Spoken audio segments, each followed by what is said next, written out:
दोस्तों आज हम बात करेंगे लोकाट फल की खेती के बारे में। सबसे पहले तो आपकी भाषा में इस फल को क्या बोला जाता है कमेंट बॉक्स में जरूर बताएं। मैं आपको बता दूं कि ये फल जो है ये मार्च और अप्रैल के अंदर बाजार में आता है और ये वो वक्त होता है तब बाजार के अंदर बहुत कम फल होते हैं और इस वजह से भी इस फल को अच्छा खासा रेट जो है बाजार में मिल जाता है। एक ये खट्टा मीठा होता है, तो ये सीजन का जो चेंज होता है इस टाइम में लोग इस फल को काफी पसंद करते हैं। तो आज हम बात करने जा रहे हैं लोकाट की खेती के बारे में।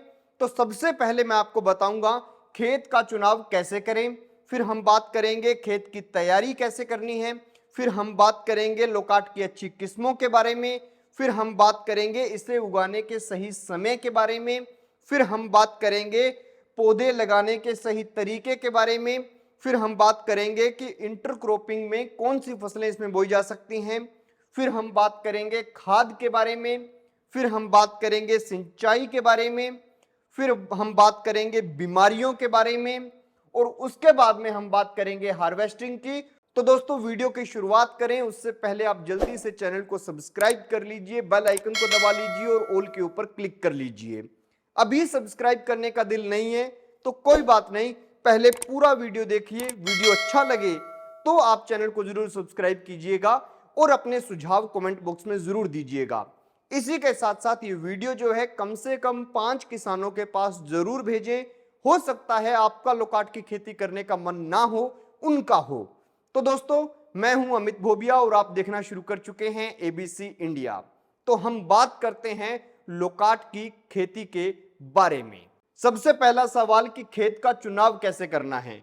तो सिंपल सी बात है, खेत का चुनाव करते वक्त आपको यह ध्यान रखना है कि अच्छी उपजाऊ मिट्टी हो और उसी के साथ साथ मिट्टी जो है वो हल्की रेतीली दोमट मिट्टी हो, तो उसके अंदर जो है इसकी खेती बहुत अच्छे से होती है।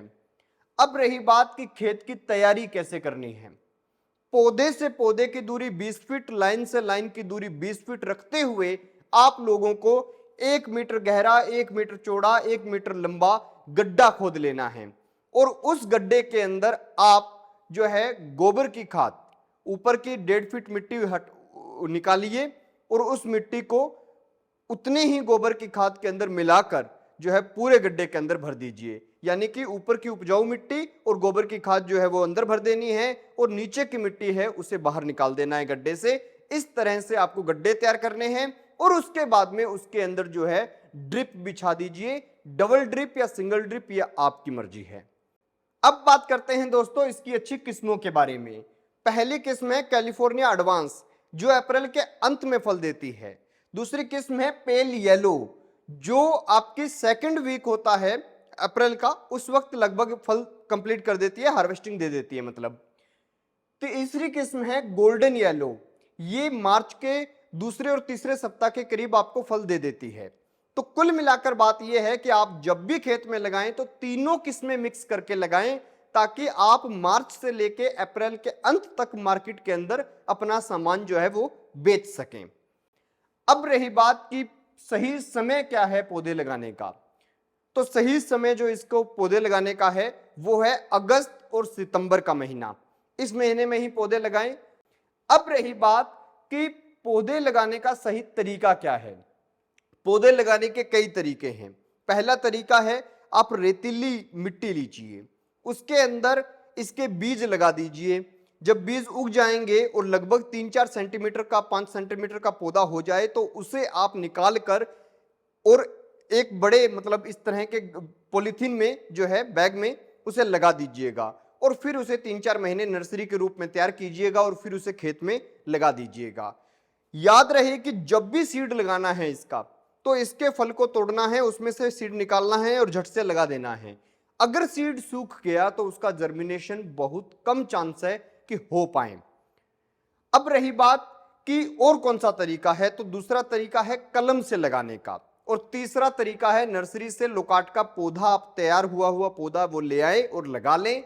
और मेरी तो एडवाइस यही रहेगी कि जो लोग इसकी अच्छी खेती करना चाहते हैं वो बढ़िया नर्सरी से तैयार किया हुआ पौधा ही खुद लगकर और लगाएं।